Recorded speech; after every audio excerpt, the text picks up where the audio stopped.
So this evening I've been asked to address us on the topic, the canon law and marriage.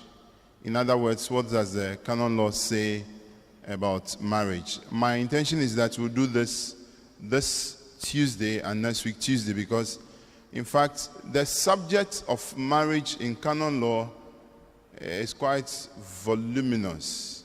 It's a lot. In fact, this is the only subject that the canon devotes about 110 different canons. You read the provisions on marriage from canon 1055 all the way to 1055 to 1165, 110 canons. So this evening, this is what I'm hoping that we'll be able to do. We'll look at what the canon law is all about. It's very simple. I have a copy of the canon law here. The church allows us to have copies. This is a copy. It's available online. If you Google the Code of Canon Law, the soft copy is there. You can have one for your reading. So it is not hard to come by. If you want to have a feel of it, it's available. So we'll look at that and then look at what the canon law says about marriage and its character, its nature. We'll go ahead to look at what the church says is the essential nature or the peculiar nature or the essential property of marriage in the Catholic Church. We'll go to look at, on our wedding day, what the couple, what they exchange here. We'd like to understand what they say and what it means, so that when our own are getting married, we know that it is no joke at all. So we're looking at the intention, the consent, the exchange. We call it vows, but in canonical terms, it is known as the consent. And then we'll look at the matter. The matter is the ring. You know, every sacrament has a form and a matter. The form is the consent. The matter is the ring that they place on each other's fingers, going with the words as they express them. Then the church is very particular about the stages of marriage preparation. In fact, this is the only sacrament that has 4 stages of preparation: remote, immediate. We have the remote, proximate, immediate, and then post-marriage support or care. So these are the things I thought we should look at this today, and then next week we'll look at the other areas when we get to the end of. So this is how most of the canon law available, the hard copy. This is how you see it. We have a commentary. There's a commentary, this is available in the bookshop, and the language in there is not hard to understand. It's not difficult to understand. Our edge, the last time I got a copy was about 65 Ghana cedis. It may be above that now, but it's not a bad idea. When the Archbishop was transferred, a lot of us have to look for our canon law to understand what was happening and all of that. You saw a lot of messages on social media explaining the transfer. All of these are within the. Now, what exactly is the canon law? It's the church's system of laws meant to regulate church practice, and to create order. Ours is a church of order. Ours is a church of harmony. Ours is a church of structure. What makes us the envy of other churches is the fact that there's structure and there's order in our church. So basically, this is the legal system of the church, and everything concerning church practice is defined in this. The first time the church had a code of canon law was in 1917. That was the first time the church put together in a written form a code to guide church practice in 1917. This was reviewed in 1983. And so the current code of canon law, this edition, was put together in 1983. 1983 is about 35 years old. But I must say that we have not explored the opportunities it contains. One would say that it is far away from current organizations, now, structures and all of that. But it will interest you to know that the church has always positioned or allowed this to govern its practice. So basically, it's to achieve order within the ecclesial society. When we say ecclesia, we are talking about church. That is the Greek word for church, ecclesia. So that is for. Let's go further to look at. Now, in this, when the Holy Father, who was the Roman Pontiff, the Pope, at the time when this was put together, was John Paul II, now St. John Paul II. This is what he had to say about the Code of Canon Law and its practice or its use among us. He said, "We therefore exhort all our beloved children, members of our church, bishops, priests, the religious, you, our lay people, to observe with sincere mind and ready will the precepts laid down, built up by the hope that a zealous church discipline will flourish anew, and that from it the salvation of souls would also be ever more fervently promoted." So two things are very clear here.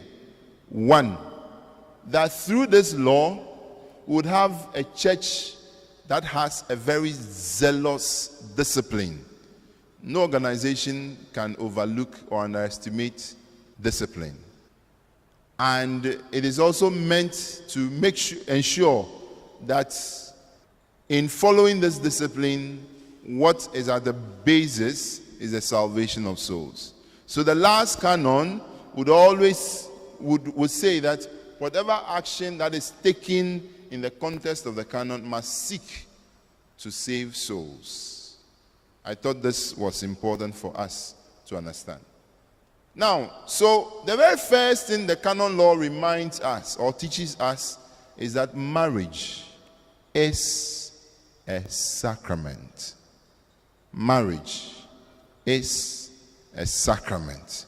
It is instituted by Christ.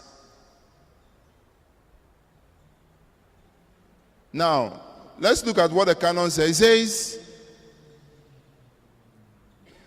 it provides that Jesus raised marriage to the dignity of a sacrament. So when two people stand in front of us on their wedding day, they are covenanting as two equals. They are entering into a covenant. They are entering into an agreement.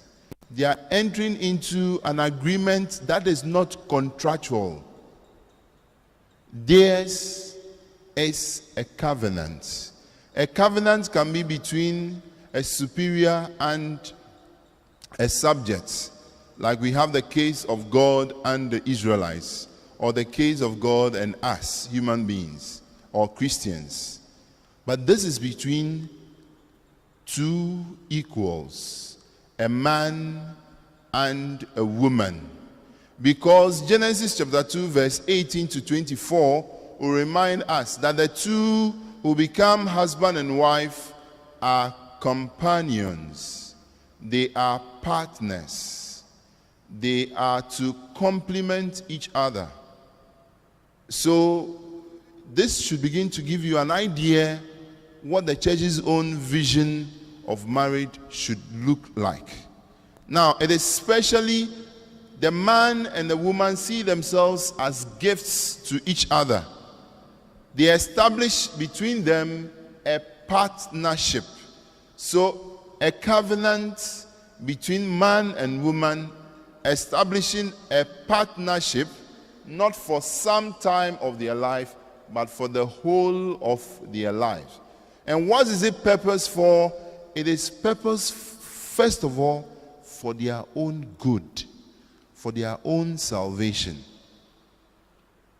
Before we begin to think of procreation and the raising of children, in a moment I'll be reminding you that whenever a man and a woman marry and they are not giving birth, or there are no children in the marriage has not failed.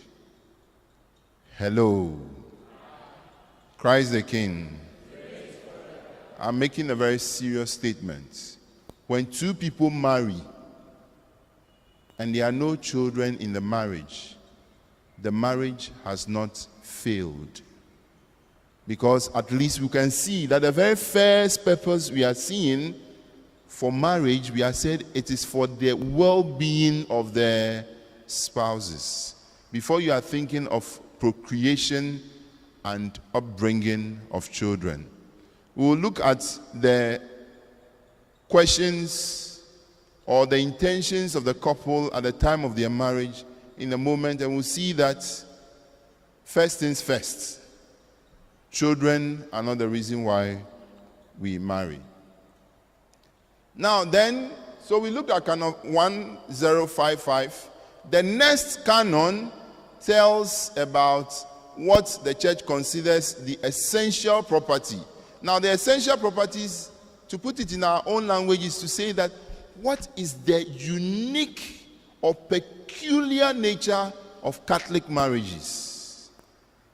And that it cannot be dissolved and the two are together for life. But I've issued a caveat. And we'll see why the caveat is there. But, so what the church is saying is that it makes no way for divorce. The two essential character of marriage is that the two are bonded together. We tell ourselves that they become mystically one, just as Christ and the church are one. Even though we see two people, Mr. and Mrs., we see them two, but they have become one. Don't we say on their wedding day that what God has put together, let no man... Or you don't hear that part?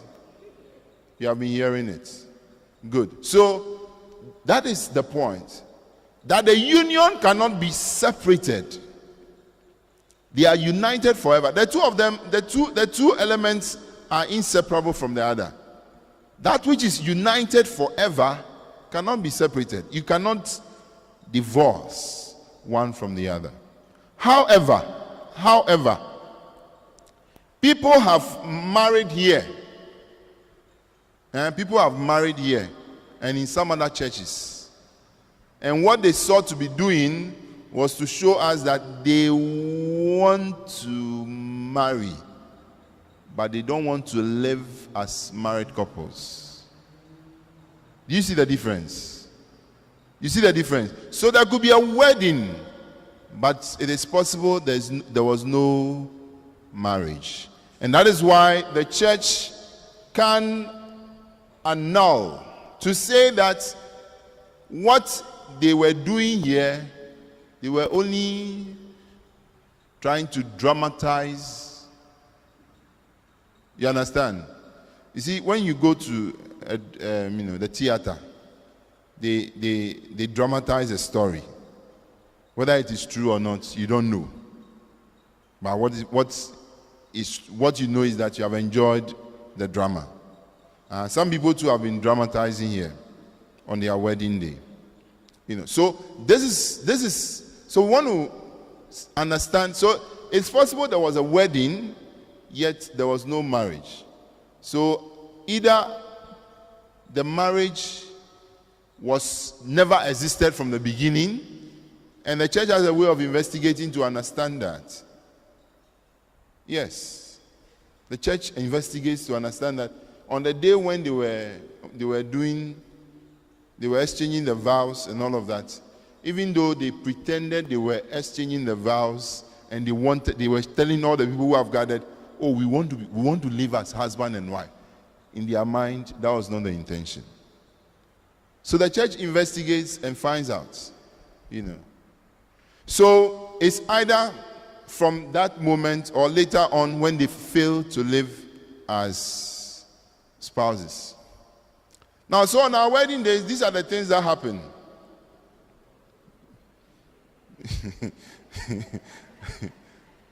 People do things, for love, you understand?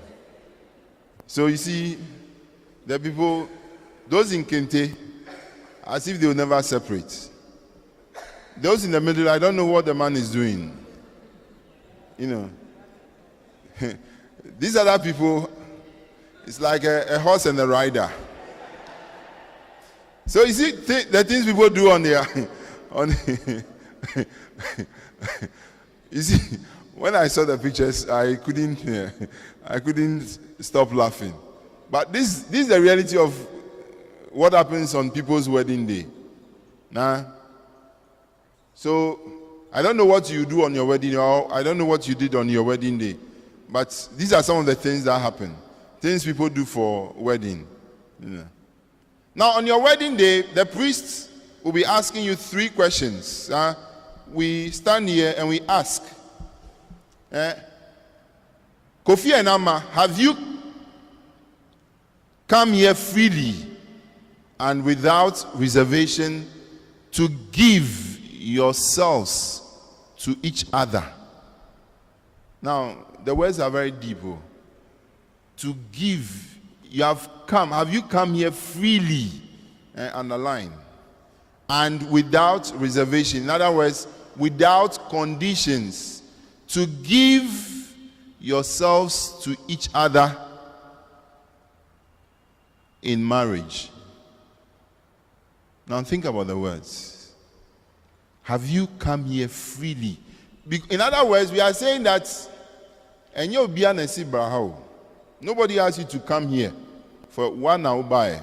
Even when your dad walk you down the aisle, you have every reason to say, Daddy Minko, I won't go. You can walk there, I won't come.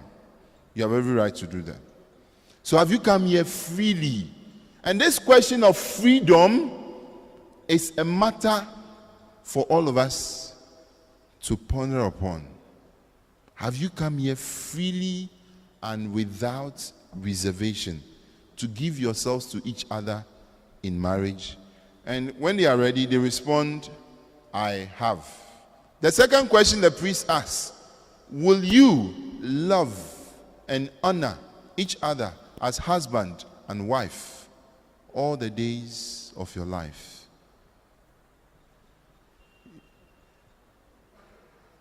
I have always believed that before we start talking about love, we should talk about respect and trust. We can't talk about love if there's no respect. If you don't respect me, if you have no respect for me, you don't trust me. So look at it. He says, will you love and honor? Now, the word honor is also a very heavy one. To honor someone is to hold the person with a certain dignity and with a certain esteem. So you see, the words are not easy. I'm not frightening you, but we should pay to give yourself to each other as husband, not like man and woman. No, as husband and wife for the rest of your lives. For the rest of your lives. Now, Just look at the questions and look at the third one. Will you accept children lovingly from God and bring them up according to the law of Christ and his church? Will you accept children lovingly from God? I'm sad to announce to you that even married couples are making way for abortion. It is true. They go to bed, they make love, and the woman is pregnant, and the man says, no, we cannot allow this. And the woman is pushed through the pain. Please, let's watch it. It is real. We are not joking with this matter. So, will you accept? In other words, will you make way for children as naturally, as legitimate as they come? People know how to make babies, but they forget that they have a responsibility towards them. So, you are not only making babies, but you are also bearing the responsibility to raise them according to the law of Christ, which is that they too will know the Lord and become Christians and become also members of his church. If the Lord says, go to all the nations and make disciples, who must be the first disciples of parents? Is it not their children? Okay, if you agree, we can continue. So those are the three. So I told you about the three, what we'll be looking at in terms of. So these are the things that define the essential character. We said the essential character is what? Unity and indissolubility. And these are the sources. So on the wedding day, when the marriage is being created between the two of you, these are the things you are answering. So these are the intentions. You are making clear intentions. You are stating your intentions. And the priest asks you, and you respond, I have, I will, I will. And normally before on your wedding, they would have gone through those things. So that it's not as if you are meeting them for the first time. So that when Father asks the third question, you say, Father, I will not. It would have been too late. The bride may slap you. Okay, so let's go on. So on your wedding day, then it comes to, so at this time, the first part about the intentions, you would have faced the priests, and he would have found out from you what your intentions are. You have finished answering. Now, the two of you face each other. Kofi tells Amma, I, Kofi, take you, Amma, to be my wife. I promise to be true to you in good times and in bad, in sickness and in health. I will love you and I will honor you all the days of my life. You see, there are no simple words. When you are dropping them, if you don't take time, your lips can shake. So very heavy words. You mention your name. That part of it only means that it is not anyone who is doing this. It is you, the groom, standing here. I, and you mention your name to the hearing of everyone, so that if we know your name as Kofi, and you say I, Kojo, you say, hey, no. We know you. Don't do that. You understand? So take you, and you are mentioning your spouse's name also because you know the one you are making this commitment to. So you see how, in a very simple way, what the canon law is inviting us to appreciate about marriage, we are putting it right here and here and now in practice. So this is how we are establishing the marriage here and now. You can do this rehearsal in your room. It is not marriage. When it is done here, the priest is here witnessing, and all of us, your family and friends are here. That one becomes what? Marriage. So this is what we say. There's also the other one which is quite English, some also use it. This one.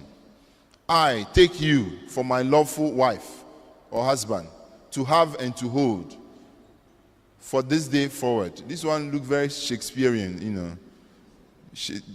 Shakespeare's way of to have and to hold, from this day forward, for better, for worse, for richer, for poorer, in sickness and in health, to love and to cherish until death do us part. The frightening part is also the fact that this is not a journey for some time. It is not a contract that is for a moment, but it is for the rest of your life. That's why when we insist on preparation, we mean what we say. So this is the consent. So here, it normally happens here. The seats are normally here. It happens here. Here. It's good there's no one on the other side. You know. They look into each other's eyes and they tell themselves these. Now let's look at the last one, the rings, which form the matter of the marriage. What makes us see that something has happened? Take this ring as a sign of my love and fidelity, and you invoke the Trinity upon that.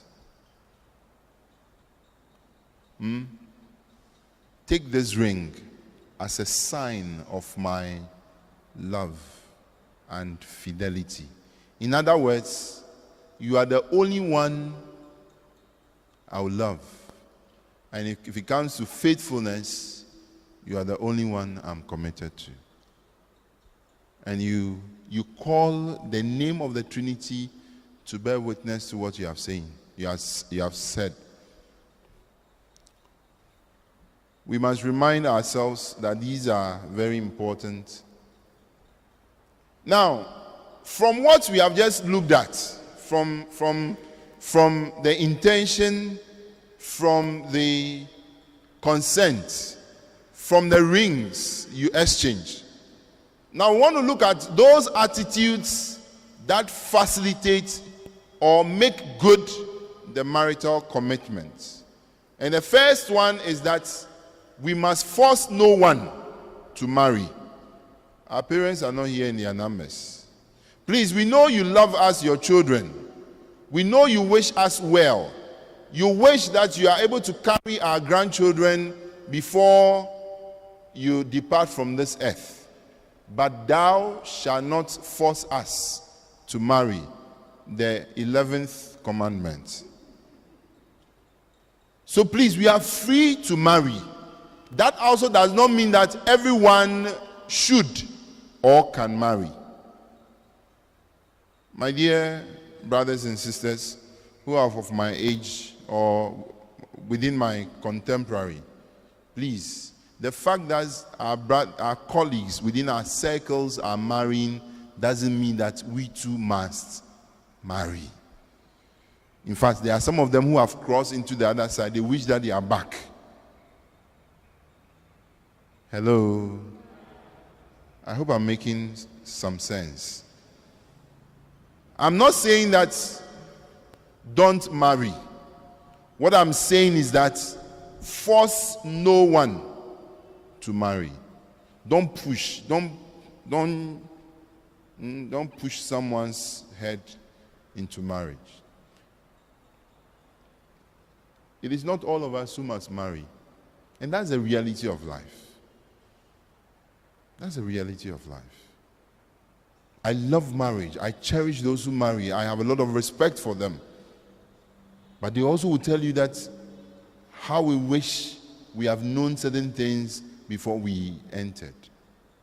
So please, let us not force anyone to marry. Not all of us will marry, and not all of us should marry. Number 2, your intention or your decision to marry should have no conditions. Those are the areas that bring the negative motives for marrying. So people are marrying for interesting reasons. They will marry so that they will travel. They will marry so that they can change their family name quickly because their father is a tyrant. People are marrying for things that are passing, for money, for cars. No. People are marrying for the sake of beauty. Sir. Yeah. People are marrying for, I don't know what the new reasons for marriage are.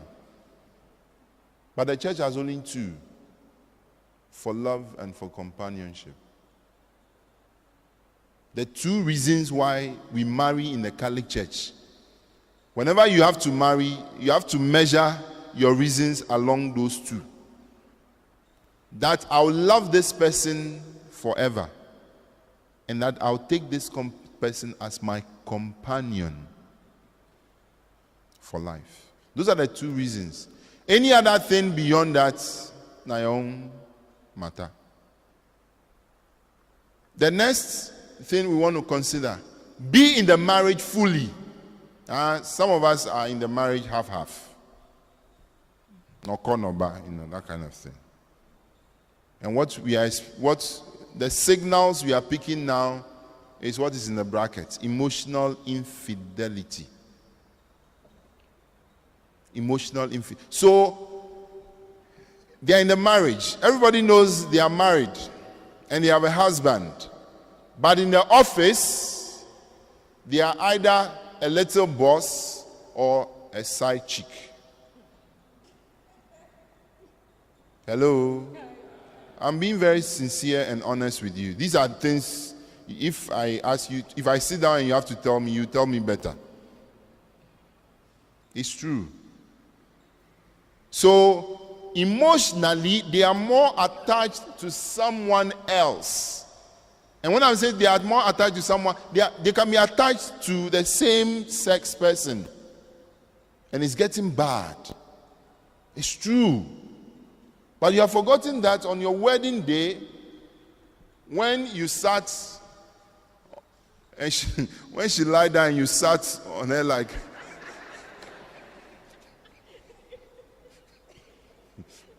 this is a serious matter, we don't have to be laughing.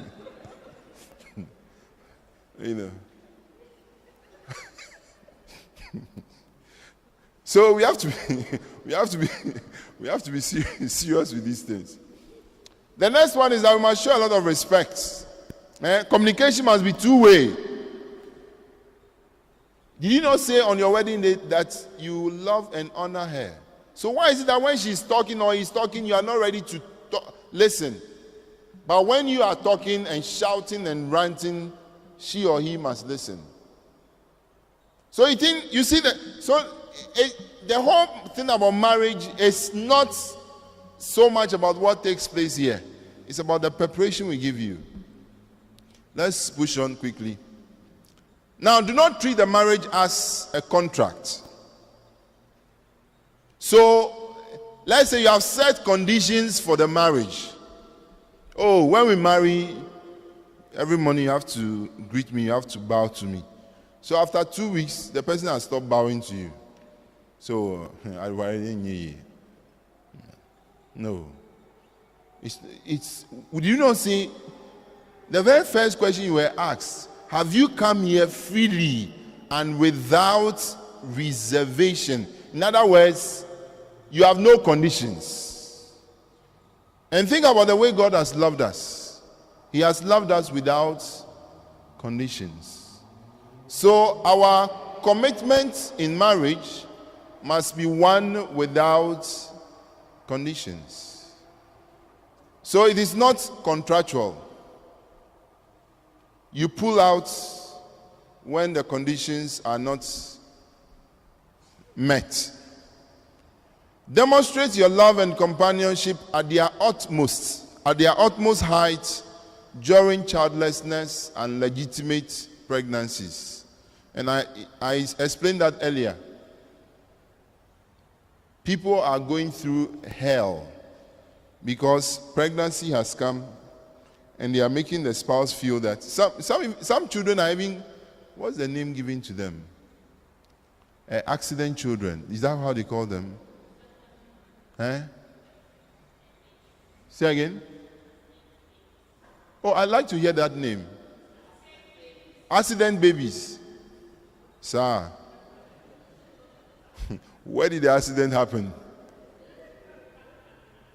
I hope very soon not say that there's something we call accident lovemaking.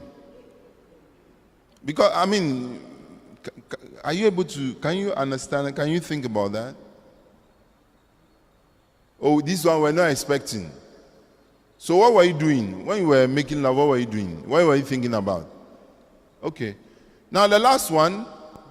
So the point I'm making here, is that especially during childlessness, sometimes, and this is for a fact, and I like to be very open with you, very sincere with you, because these are the things that are happening around us. Many years ago, when a couple marry and children are not forthcoming, the first person to blame is the woman. By our time, it has been proven clinically that men also have their challenges.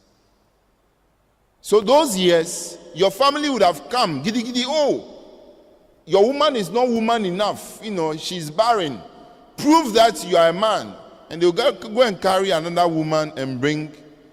And the problem is the same. You see, you could only be embarrassing yourself.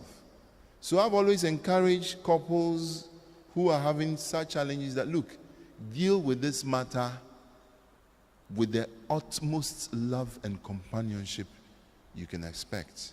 Because the fact that children are not forthcoming, on your wedding day, you didn't marry children, you married yourselves. Or you don't get it? On your wedding day, were children here? No. You married yourselves. So even when children are not forthcoming, you have the gift of yourselves to one another. And cherish that. I know you may be thinking that, Father, it is because you don't know what children can do in your life. That's why you are making this argument. But I am challenging you that if that is your argument, then you see marriage as solely for the purpose of making children. But that is not what it is.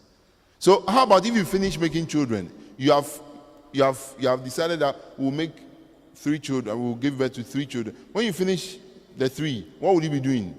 You make others? Think about it. So when will you cherish who you are for one another?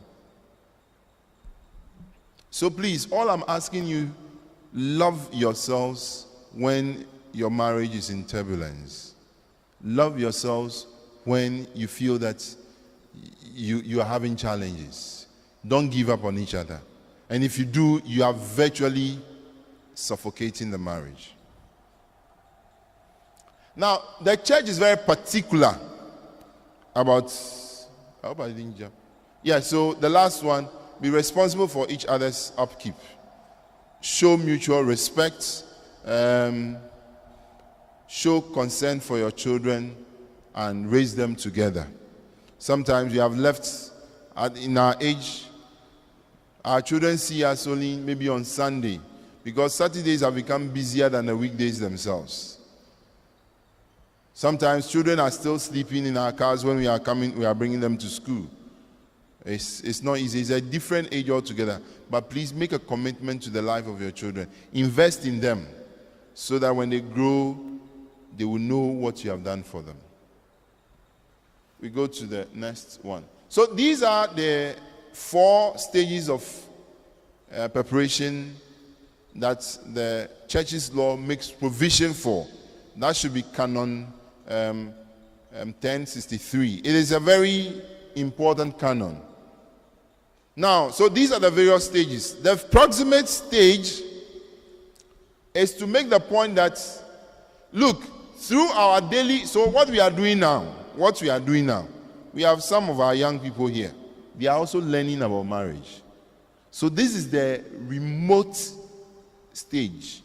Through our preaching, through our teachings, through our catechetical instructions, through all the opportunities we have both in church, during vows day, the inputs or the interventions of our church. All of these go into what we call the remote preparation for marriage. But the remote preparation for marriage also manifests itself in how our children experience parents within the family, within the family or within their own marriage life. So we are saying that it is possible, and it's very possible, that children bring to their marriage one day the experiences they got from their parents. So if every morning daddy slapped mommy as her way of saying good morning, the child forms up that mind and can believe that the best way to hug her wife in the morning is to give her a slap. I don't think we want to encourage that in the life of our children. So they bring to the, it's true. Please, those of you who are married, sometimes if you have a man, you should find out how this person grew up in her home during her childhood. They bring a lot of that to bear on their own marriage. Sometimes the way they were treated, the kind of love they were given, and all of that. So it only means that if the future marriages of our children will be better, then we must give them the best examples now. So they'll bring to their own marriage what they experienced or received during their Now, the best prepared for marriage are those who learned what Christian marriage is from their own parents. So our children will give what they have. And what are we giving them? What are we endowing them with marriage? So please watch the kind of things you do at home, because their consciences are being formed about marriage today.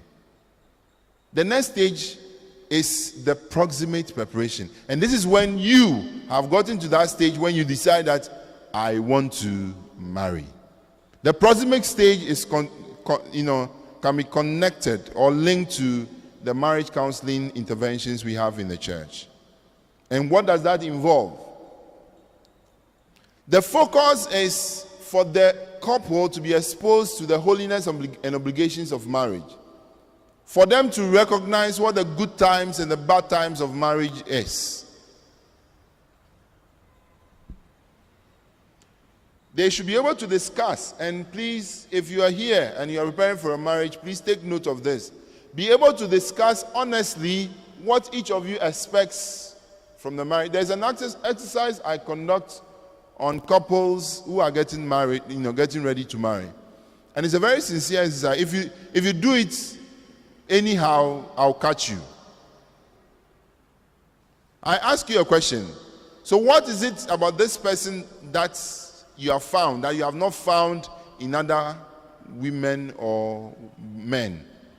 And you have to find it. If you have forgotten, you have to find. You can't lie. Because you see, as you are saying, your man is sitting right beside you. And then I ask them also, look at the man and look at your woman. And tell me, what are the things you want him to work on almost immediately? And come and see things. When it happens like that, I choke. I choke and I listen. Because, you see, for many of our women, they don't get the opportunity to punch. So, Father has given them the chance. I will punch you. And they say everything. Some of the men, when they are sitting there, they are blushing, they are wild. Say, you be cunning. So, it's a good exercise. But be careful where you try it, because they may slap you. So you must also help them to discern the deeper reasons that will ensure a genuine and stable commitment. Look, the two people who are coming to marry are not perfect people. None of us have entered into, I didn't become a priest as a perfect man. I try to be better every day. So we all learn to do better. We all learn to do better. So that is what, and the stage, the church in Ghana has now agreed that, we should try about 6 months. The 6 months, we don't do it every day. Those of you who are going through marriage counseling know that we don't do it every day. Once a week. Once a week. So put that once a week together, 6 months. 4 weeks make a month. Times 6. 4 times 6. How many? 24. So it means you are meeting 24 times. And not even all the time. So think about it. So this is the proximate preparation. Now, the immediate preparation is when your marriage is due. So let's just say you are 1 week to your time or 2 weeks to your time. What do? You prepare them, or you are prepared in such a way that you come to see that your wedding liturgy, what will be taking place, and normally you select the readings. Couples, you select your readings. You choose the readings. And I believe that you choose readings that you hope will define and sustain your marriage, so that the priest will give you a reflection. I've always told, on your wedding day, they don't listen. I have not married before, but I've been looking at them. When you look at them, when they are sitting here, who has come? Who has come? Is he also here? They are fidgeting. Their attention is, look, forget it. So on wedding days, I don't talk for long. All the things I would say, I would have told them before. So on their wedding day, I'll be speaking more to those who are around. They won't listen. I am here to find a couple who gives me their full attention. Hey, Father, they are not here. Not all the people are here. Especially when they are coming and they realize that, like last Saturday, there was a wedding here. At the time we were processing, these first 2 pews, the time when during collection time, the church was full. So they are, hey, would they come? Especially when they're about to come and then the weather has changed. Hey, today is a bad day. So, this is based on my own experience. I don't preach long at wedding. No. If I'll talk to the people. I'll encourage the people who have come that these are the things you should pay attention to when you want to marry. As for them, I have finished with them long ago. But all this stage is supposed to do is to make sure that they themselves have prepared. In fact, what I do, and I share this with you, what I do, and I've had Protestants choosing to go for confession. Because this is a different stage of your marriage, of your life. You are making a commitment for life. So 3 things we do during the rehearsals. After the rehearsals, we'll do the rehearsals. After that, you have your confessions. And normally you'd have prepared. I would have told you this long ago. And they normally will make very thorough confessions. And then after that, we pray together. Then I allow you to go. Now you can go in peace. The next time I'm seeing you is on your wedding day. I know I'm clear on my conscience. I've done what I could have. So it's to just make sure that on their wedding day, the celebration is an integral part. In fact, this is what establishes the marriage. Without this, they cannot be husband and wife. So that is how critical it is. I can't imagine that a couple will just walk in, Father, a wedding, and you don't know what you're about. In fact, the rehearsal, we go through all of this. And I mean, during the consent, you look into each other's eyes. And when somebody is lying, you know those who are lying. You catch them, but you keep quiet. Because when you say look into your eyes and then a person raises the eye a bit and looking at the forehead, say, please, your eyes, look into your eyes. So it's important. It's important. So we must, and then we encourage them to see their wedding as a reality that permanently influences the commitment they are making. Because you always remember this day, then why do you celebrate your wedding anniversaries? It's because you remember that on that fateful day, this is what took place. It established in you the marriage.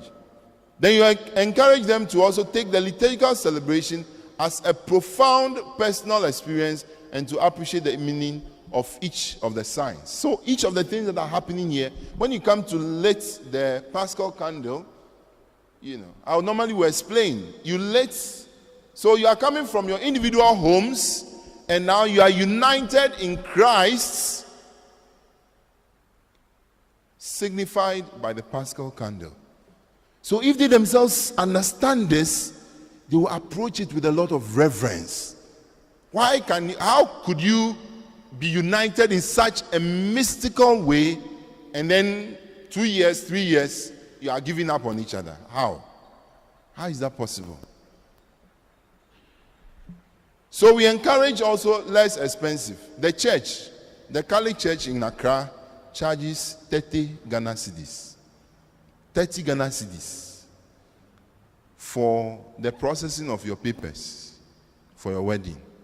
But you choose to hire a place for refreshment that you pay 10,000 Ghana cedis. Why? And your salary is, I don't know. So we have to be careful. We encourage. No, please don't take offense at me. The fact that you are celebrating your wedding doesn't mean that you must feed the people who came for your wedding. I hope you get the point. Who said you must give? If they were at home, they would have eaten supper. They would have taken lunch. So why are you worrying yourself? I've seen people, when I was in Lagos, I've seen people, after mass, they fried yam. Everybody pick one stick. And after that, we said the closing prayer and we went home. That one too was a wedding.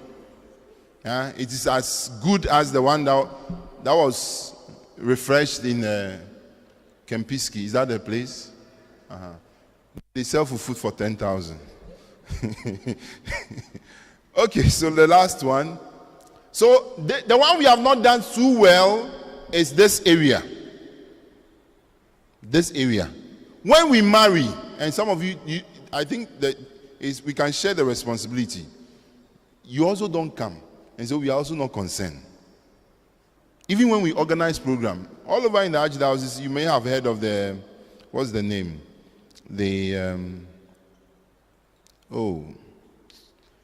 Father Teteji's program, I've forgotten. No, there's an intervention that takes care of the post-marriage support and care. Now, what are we supposed? This is for those who have entered into marriage. What are they supposed? That they may be able to observe faithfully and protect the conjugal covenant, so that they can achieve a holier and fuller family life. Now, love takes time to grow. Love. You see, when you see a couple who are married, they will tell you that the love of their lives when they were courting, the love of their lives within the first 5 years, and the love of their life in 20 years have grown. They grow. Love grows. Love takes time to grow. It takes space and time to grow and flourish. And the best way to sustain it is to give God a chance. So my dear friends, the only time we hear, we must also do the things that nurture the love. When you were marrying, when you were courting, you went to Frankie's, you went to all the beaches, you knew all the beaches. When you marry in your first 5 years, you live your life as if there has never been a beach in Accra. You have no time for outing anymore. You have no time to spend time together with your spouse, with your children. Every day you are busy. Even when you are coming to eat, you are carrying your laptop. You are pressing things. Your laptop has become your spouse. No. Please, let's make time. This is the only way our marriages can. But unfortunately, the only time we hear of you and remind us that you are married is when you have challenges. And sometimes you have allowed it to go bad. Then when you are suffocating is when you run to the priest and say, Father, this thing is not working, please. Whenever you sense danger, I think it is good to talk to your priest, talk to your counselor. That's why sometimes you are assigned marriage counselors. Some of the issues you not come to tell us. So, for example, let me be very honest with you. If it's about issues of lovemaking, you will never come to say, Father, it's not good at all. You will not come. You will not come. You will not come. But be very sincere with yourself and deal with the matter, as honest as you can do it. If you come to me, I don't know, when we discuss sex and sexuality during marriage counseling, the counselors are expecting that I should tell them you should do it 2 times in a day or 5 times in a week. No, that is not your sexual, it's about how you address the needs of your feeling and how you can take care of yourselves. That is what that area is about.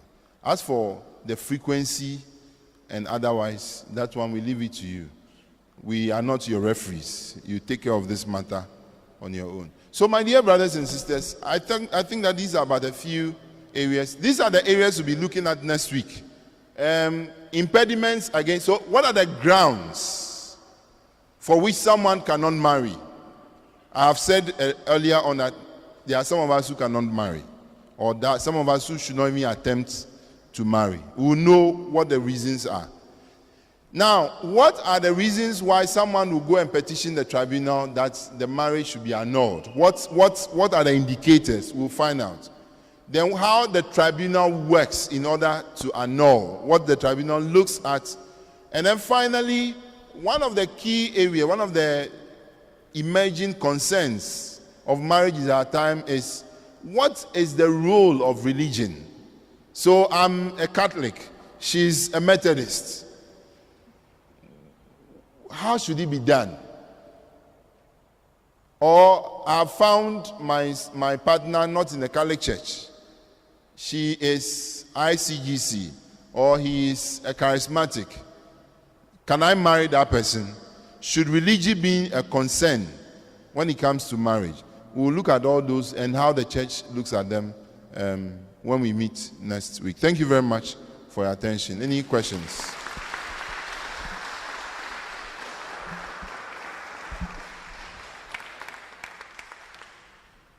Any questions, please? Questions?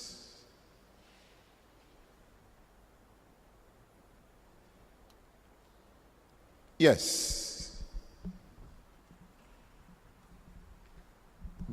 Thank you very much for this enlightenment. But Father, I want to find out, do you truly or really have post-marital counseling? Because I think I made that admission. We have not done too well in that area. And so this is one of such interventions. But can we make this a more systematized intervention where these things can be done? I must make a confession. In Legon, we made the intervention, Faithful House, they call it. Father, I was trying to get Father Teteji's program. The Faithful House package. In fact, when I read the whole module of the Faithful House, it was a great eye-opener. I mean, I can't imagine that someone could sit down and say that marriage could be compared to a house. The roof, the doors, the windows, the foundation. I was I felt that this is an opportunity for every couple. For me, go through that program, and the love and the life of your marriage lights up again. I can't imagine anyone going through that program without enjoying its fruits. So I can say for a fact that we have not done too well. The consciousness is building gradually, and I don't think we should. Maybe Christ the King should take advantage, and all you need to do is to look for example, we had this weekend a longer weekend. So target the Saturday, the Sunday afternoon after church, and take the whole of the Monday. And let people be committed. In Lagos, we sponsored half. I mean, each couple paid, and this payment was to take care of their own food for 3 days. And that is how it is. And I believe that a church like Christ the King should be able to organize it. We have not done too well. Constant, But the question is, will you come? Oh, they will come. Okay. Our counselors are here. This is a matter we can always discuss as pastoral council. Yes. So thank you very much. We have not done too well, but we can do better. Thank you very much. My question is, why Catholic marriages, we cannot choose any other venue but only in the church? It is not always the case. It is not always the case. The reason why there's the insistence on coming to church is the fact that what we are celebrating is a sacrament. And I think that's the very first point the canon law makes on, because you come here, you are not just exchanging the consent, but you're also doing within the context of the church's highest prayer, the Mass. I hope you get it. So that is why there's the insistence. Good. I think we can close. Thanks for your endurance. I hope next week we'll look at the other areas I've mentioned. Thank you.